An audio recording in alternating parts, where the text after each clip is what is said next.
तो स्टूडेंट्स अभी बच्चा जी हमारा पार्शियल डिफरेंशियल इक्वेशन का क्वेश्चन नंबर सेकंड सेक्शन का क्वेश्चन नंबर 19 तक हो गया था। अभी नेक्स्ट क्वेश्चन नंबर 20 देखो जरा आपके पास क्या बोल रहा है। ये बोलता था conducting bar of uniform cross section lies along X axis with ends X at X is equal to zero comma X is equal to L. ठीक है बच्चा जी हमारी को एक रोड दे रखी है, बार दे रखा है, ठीक है, और बोलता है वो लाई कर रही है एक्स एक्सिस के लॉन्ग, ठीक है, और उसके एंड पॉइंट हमारे को दे रखे हैं X is equal to zero और X is equal to L. बोलता है it is kept initially at 0 degree temperature. अब बच्चा जी इसका मतलब कि इसके पास जो इनिशियल कंडीशन दे रखी है that is small T is equal to zero, so then capital T is equal to zero. ठीक है, अभी नेक्स्ट देखो जरा। बोलता है and its lateral surface is insulated. अब बच्चा जी बोलता है हमने इसके सेंटर वाला जो सरफेस था हमारे पास उसको हमने क्या कर रखा है, कवर कर रखा है। बोलता है there are no heat source in the bar. ठीक है, अब बोलता है इसके अलावा इसके पास कोई भी और सोर्स नहीं है हीट को जनरेट करने का।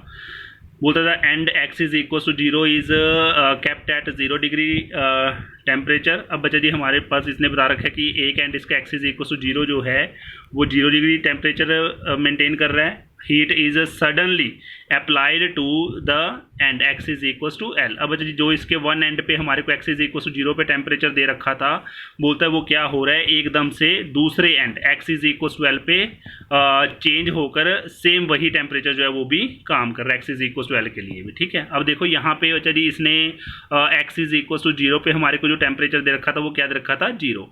अब देखो ये टेम्परेचर जो है वो चेंज हो रहा है एंड के लिए, ठीक है, दूसरी साइड जा रहा है वो लेंथ 0 टू एल के लिए। ठीक है, तो इसको हम जब यूज़ करेंगे तो इसका मतलब जो इसमें चेंज आ रहा है बच्चा जी, तो ये जो कंडीशन बनेगी बाउंड्री कंडीशन इसके लिए X is equal to L के लिए बनेगी वो चेंज में बनेगी। तो उसको आपको अप्लाई जब करोगे तो उसके लिए आपको डेरिवेटिव लेना पड़ेगा। ठीक है, वो आगे मैं आपको जब बनाऊंगा तब समझा दूंगा। ठीक है, तो अभी फिलहाल आपने इतना ध्यान में रखना है कि X is equal to zero के लिए भी टेम्परेचर जीरो दे रखा है और उसके बाद सडनली जो चेंज आ रहा है, ठीक है, second end X is equal to L पे वो भी हमारे को क्या दे रखा है, सेम दे रखा है X is equal to temperature is zero.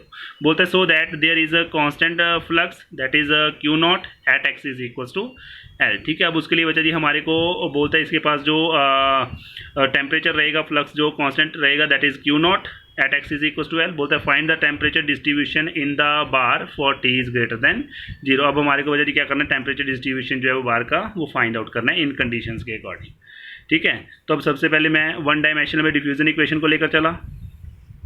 Clear बच्चा जी, आपको पता है वन डायमेंशनल डिफ्यूजन इक्वेशन यही रहेगी। बोलता है यार बाउंड्री कंडीशंस आर। अब बाउंड्री कंडीशंस आप बना सकते हो students, T of one and इसने X is equal to zero पे हमारे को टेम्परेचर क्या दे रखा था, जीरो दे रखा था। ठीक है, जब x की वैल्यू जीरो है तो टेम्परेचर भी जीरो दे रखा है। अब बोलता है उसके बाद क्या कर रहा है कि सडनली टेम्परेचर जो है वो अप्लाई हो रहा है इसके सेकंड एंड पे, तो इसका मतलब जो सेकंड एंड में चेंज आ रहा है so that there is constant flux Q nought at X is equal to L. तो जो ये सडनली हीट जो है वो अप्लाई हो रही है बच्चा जी सेकंड एंड पे, तो वहाँ पे हमारे को कांस्टेंट फ्लक्स मिल रहा है दैट इज क्यू नॉट, और वो कौन से एंड पे मिल रहा है, X is equal to L पे। तो स्टूडेंट्स यहाँ पे बच्चा जी जो सडनली इसने सडनली वर्ड यूज़ किया उसकी वजह से इसका मतलब कि जो इसमें चेंज आएगा उस चेंज को हम टी के डेरिवेटिव से डिनोट करेंगे। तो टी का derivative with respect to X. ठीक है, जब ये एक्स के विद में चेंज आ रहा है, जब लेंथ जो है वो जीरो से क्या हो जा रही है, एल हो जा रही है, तो ये जो टेम्परेचर है, ये जो फ्लक्स है वो कहाँ पहुँच जा रहा है, क्यू नॉट पे पहुँच जा रहा है। ठीक है, और ये हमारे को कांस्टेंट दे रखा है क्यू नॉट। और नेक्स्ट इसने हमारे को कंडीशन दे रखी थी initial condition that is T of x comma zero is equal to zero. Clear बच्चा जी, तो यहाँ पे ये तीन कंडीशंस बनेगी। अब ये कंडीशन जो है वो आपने ध्यान में रखनी है कि यहाँ पे हमने डेरिवेटिव में क्यों बनाई कंडीशन। ठीक है, क्योंकि ऊपर जो है वो चेंज आ रहा था, उस चेंज को हमने किससे रिप्रेजेंट किया, इसे, क्योंकि इसने तो बोला था कि जो इसके पास तो सरफेस है उसको हमने कवर कर रखा है, लेकिन बोलता है इसके वन एंड पे X is equal to zero पे जो हमारे को टेम्परेचर मिल रहा था वो जीरो था, उसके बाद एकदम से सेकंड वाले एंड पे जो टेम्परेचर मिल रहा है हमारे को वो कांस्टेंट क्यू नॉट मिल रहा है। ठीक है, तो ये जो एकदम से चेंज आया उसके लिए हमारे को इस टेम्परेचर को डिफ्रेंशिएट करके फिर लिखना पड़ा यहाँ पे। ठीक है, बोलता है since on apply heat suddenly to the end X is equal to L when T is equal to zero. अब देखो यहाँ पे जो इसने हीट अप्लाई की है बच्चा जी वो क्या इसने सडनली अप्लाइड वर्ड यूज़ किया है, तो इसका मतलब वहाँ पे टाइम जीरो यूज़ हुआ होगा। तो बोलता है when time T is equal to zero the heat flow in the bar is independent of time. ठीक है, अब उस केस में जो हीट रहेगी बच्चा जी वो टाइम से इंडिपेंडेंट रहेगी। ठीक है, जब टेम्परेचर जो है वो एकदम से क्यू नॉट पे पहुंच गया तो उसके लिए टाइम 0 हो जाएगा। तो ये जो इक्वेशन हम लेकर चले थे वो टाइम से इंडिपेंडेंट हो जाएगी। बोलता है as a steady state condition previous that is therefore T capital T of small capital T small T is equal to 0।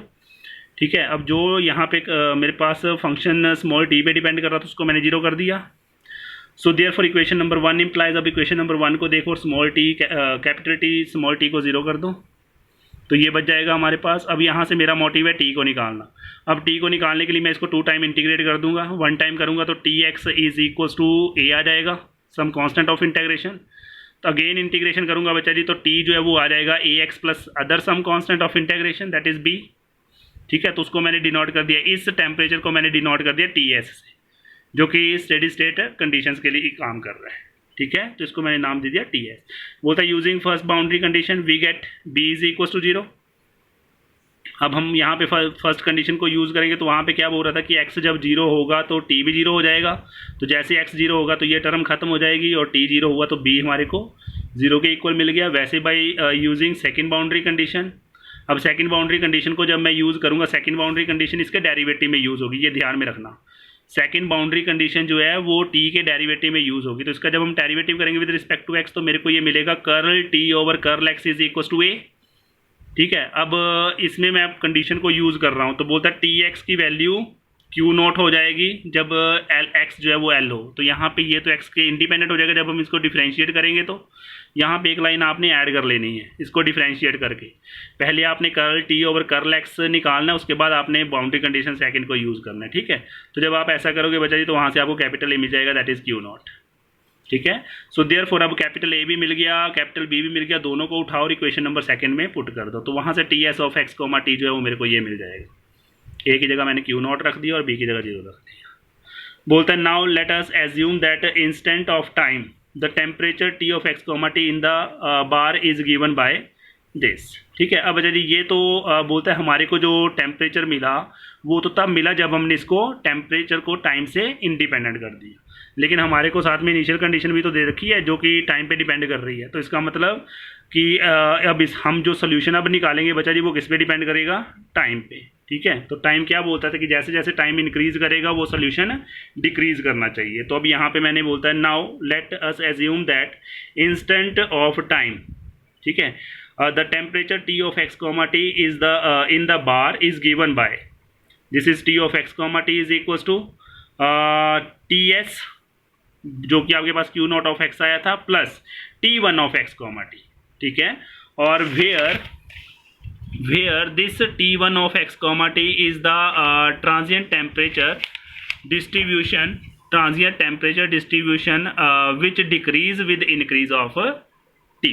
ठीक है, अब बोलता है ये जो बच्चा जी हमने क्या लिया है T1 जो टेम्परेचर लिया वो अब डिपेंड करेगा टाइम पे। ठीक है, कि जैसे जैसे टाइम इंक्रीज करेगा ये जो टेम्परेचर है वो डिक्रीज करेगा। ठीक है, तो इसका मतलब इसको हम मैथमेटिक्स में ऐसा भी लिख सकते हैं बच्चे, मैथमेटिकली ऐसा भी लिख सकते हैं T1 of X comma T is approaches to 0 as a small T is approaches to infinity. ठीक है, तो अब बोलता है सिंस, अब देखो जो हमने T1 of X comma T जो टेम्परेचर लिया बच्चा जी वो किसके लिए लिया, जब स्मॉल टी के लिए इक्वेशन काम कर रही थी। तो इसका मतलब कि ये अपनी इक्वेशन को सेटिस्फाई करेगा। T1 of X comma T satisfy equation number 1। So therefore its solution is given by, अब देखो जैसे हम पीछे सेम वे से आपने इसको इसने डायरेक्ट सोल्यूशन बना दिया। यहाँ पे आपने इस T1 को उठाना है, इक्वेशन नंबर फर्स्ट में पुट करना है, वहाँ से आपको ये अपनी इक्वेशन को सेटिस्फाई करेगा। ठीक है, फिर उसको किसी एक कांस्टेंट के इक्वल पुट करना है, वहाँ से आपको इक्वेशंस मिलेंगी, उनको सॉल्व करके आपको ये सोल्यूशन मिलेगा जैसा हमने पीछे काफ़ी क्वेश्चंस में किया है। यहाँ पे इसने डायरेक्ट लिखा है लेकिन आप इसको सॉल्व करोगे। ठीक है, तो ये सोल्यूशन मेरे को चाहिए था जिसमें मैं टाइम को जैसे जैसे इंक्रीज करूँगा, ठीक है, वैसे वैसे ये जो टेम्परेचर है वो डिक्रीज होगा। तो ये सोल्यूशन मेरे को मिल गया। अब इसको मैं बाउंड्री कंडीशन से पास करवाता हूँ। तो फर्स्ट बाउंड्री कंडीशन को यूज़ करूँगा, क्या थी वो कि temperature is 0 at X is equal to 0। तो जैसे एक्स 0 होगा कोस 0 इज 1 तो ए बचेगा, ये तो वैसे ख़त्म हो जाएगा। तो A into this is equal to 0, तो a into this is equal to 0 बचा जी। तो ये तो फंक्शन है t का, दिस इज नॉन जीरो तो a को 0 होना पड़ेगा। तो बाउंड्री कंडीशन फर्स्ट से मेरे को a इज इक्वल टू 0 मिल गया। ठीक है, अब मैंने इस ए को उठाया और इक्वेशन नंबर 5 में पुट कर दिया, तो वहाँ से मेरे को T1 जो है वो क्या मिल जाएगा, ए तो 0 हो गया, उसकी वजह से ये रिजल्ट खत्म। T1 जो है वो मिलेगा b sine lambda X E raise to power minus alpha lambda square T. ठीक है, तो ये बचेगा मेरे पास वो। फिर इस T1 को उठाना है आपने और इक्वेशन नंबर 5 में पुट कर देना, वहाँ से आपको ये इक्वेशन मिलेगी। ठीक है, इसने थोड़ा सा डायरेक्ट स्टेपिंग की है वजह जी, क्योंकि आपने काफ़ी सारे क्वेश्चन पीछे कर लिए हैं। ठीक है, अब एक एक चीज़ को बताने का मेरे को नहीं लगता कि यहाँ पे कोई फ़ायदा है। अब जो नेक्स्ट सेकंड बाउंड्री कंडीशन थी बच्चा जी, वो यूज़ होगी इसके डेरिवेटिव में। ठीक है, तो आपने इसको क्या करना है, with respect to X differentiate कर लेना है पहले, जैसा कि मैं पीछे बता कर आया हूँ। ठीक है, पीछे वाले में भी आपने ऐसा ही करना है फर्स्ट वाली इक्वेशन के लिए। तो बच्चा जी अब इसको मैंने डिफरेंशिएट कर दिया विद रिस्पेक्ट टू एक्स, तो ये आ जाएगा, कर सकते हो with respect to X differentiate, ये तो रिजल्ट कांस्टेंट रहेगा, बस सिर्फ इसका डेरिवेटिव करना है और इसका डेरिवेटिव करोगे तो क्यू नॉट बच जाएगा। अब उसके बाद आपने इसमें सेकंड बाउंड्री कंडीशन यूज़ कर देनी। सेकंड बाउंड्री कंडीशन बोल रही थी कि इसका derivative with respect to X 0 होगा अगर x जो है वो l के लिए काम करे, तो यहाँ पे x की जगह l कर देना है और इसको आपने 0 कर देना है। Clear students? अब बच्चा जी यहाँ पे इस कॉस लैम्डा, अब देखो ये तो t का फंक्शन है, ये तो 0 हो नहीं सकता। ठीक है, तो किसको 0 होना पड़ेगा, कॉस लैम्डा l को। तो कॉस लैम्डा l को उठाया मैंने और 0 पुट कर दिया। ठीक है, अब कॉस लैम्डा l की वैल्यू 0, कॉस की वैल्यू 0 कहाँ पे होती है बच्चा, this is equal to this is cos of 2n-1 of pi by 2। इस टाइप के एंगल पे हमेशा 0 होती है। तो cos alpha is equal to cos beta which is only possible बच्चा जी when this angle is equal to this, तो lambda l is equal to this. अब लैम्डा जो है वो यहाँ से आपके पास आ जाएगा 2n-1 into pi by 2 upon l। अब इस लैम्डा को उठाओ, ठीक है जी, ए को उठाओ और इक्वेशन नंबर ए को तो इसने पुट कर दिया था, अब इस लैम्डा की वैल्यू को उठाओ और इक्वेशन नंबर 6 में पुट कर दो। तो जैसे आप लैम्डा की जगह ये पुट करोगे आपको इक्वेशन ये मिल जाएगी। अब उसके बाद आपने क्या करना स्टूडेंट्स, अब इससे पहले बच्चा जी ध्यान देना, इसने काफ़ी डायरेक्ट स्टेपिंग की है लेकिन आपने ऐसा नहीं करना है। यहाँ पे उसके बाद होगा using principle of superposition. Clear बच्चा जी? जैसे आप प्रिंसिपल ऑफ सुपरपोजिशन को अप्लाई करोगे ये बन जाएगा t of x comma t is equals to q not of x, ये तो एन से इंडिपेंडेंट है, ये एज इट इज रहेगा, q naught into x plus यहाँ पे समीशन आ जाएगी, summation n varies from 1 to infinity, this is b n और साइन ऑफ, ये रिजल्ट सारे का सारा एज इट इज जो भी था। उसके बाद फिर आपने इनिशियल कंडीशन को यूज़ करना है। ये ध्यान रहे कि इसके बाद आपने जैसे आपको ये यहाँ पे लैम्डा और ए नॉट की वैल्यू ए की वैल्यू मिली बच्चा जी, उसके बाद आपने यहाँ पे प्रिंसिपल ऑफ सुपरपोजिशन को यूज़ करना है। ठीक है, और प्रिंसिपल ऑफ सुपरपोजिशन यही बोलता था कि इनके इनफाइनाइट सोल्यूशन का सम जो है वो भी यहाँ पे एग्जिस्ट करेगा। ठीक है, तो अब उसके बाद आपने इसमें इस इक्वेशन में आपने क्या करना है, इनिशियल कंडीशन को यूज़ करना। अब इनिशियल कंडीशन क्या थी कि कैपिटल टी जो है वो 0 होगा जब स्मॉल टी 0 हो जाए। स्मॉल टी 0 होने के साथ ये एक्सपोनेंशियल फंक्शन जो है वो क्या हो जाएगा, 1 हो जाएगा। तो इसको यहाँ से हटा दिया। ठीक है, स्मॉल टी के 0 होते ही ये फंक्शन 1 हो जाएगा, ई रेस टू पावर 0 बन जाएगा ये। ठीक है, और कैपिटल टी की जगह भी 0 कर दिया। तो कैपिटल टी की जगह जब 0 किया तो क्यू नॉट ऑफ एक्स को उठाकर परली तरफ ले गया, this is minus q naught x is equals to, यहाँ पे सिर्फ और सिर्फ ये समीशन बचेगी। ठीक है, यहाँ पे सिर्फ और सिर्फ ये समीशन बचेगी, इसको उठाया परली तरफ ले गया क्योंकि टी तो 0 हो गया था उसके लिए। अब बोलता है multiplying both side by this result and integrating between 0 to l।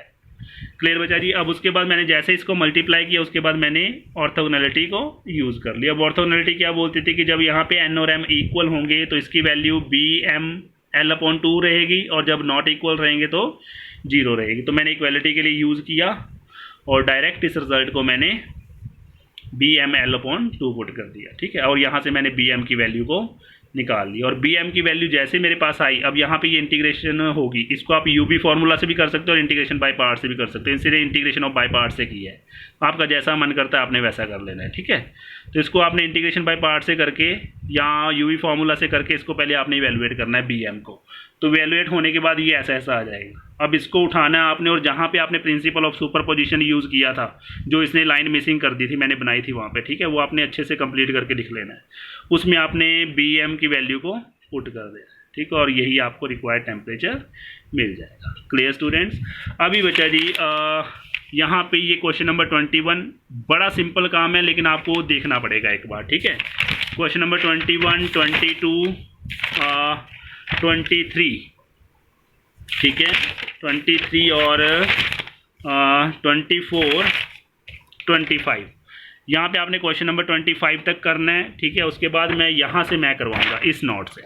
Next video में इस नोट से बनाऊंगा, और इससे पहले पहले आपने अच्छे से देख लें, अगर कोई प्रॉब्लम आएगी तो आपने बताना, वो मैं करवा दूंगा। ठीक है, अभी बाय बच्चे।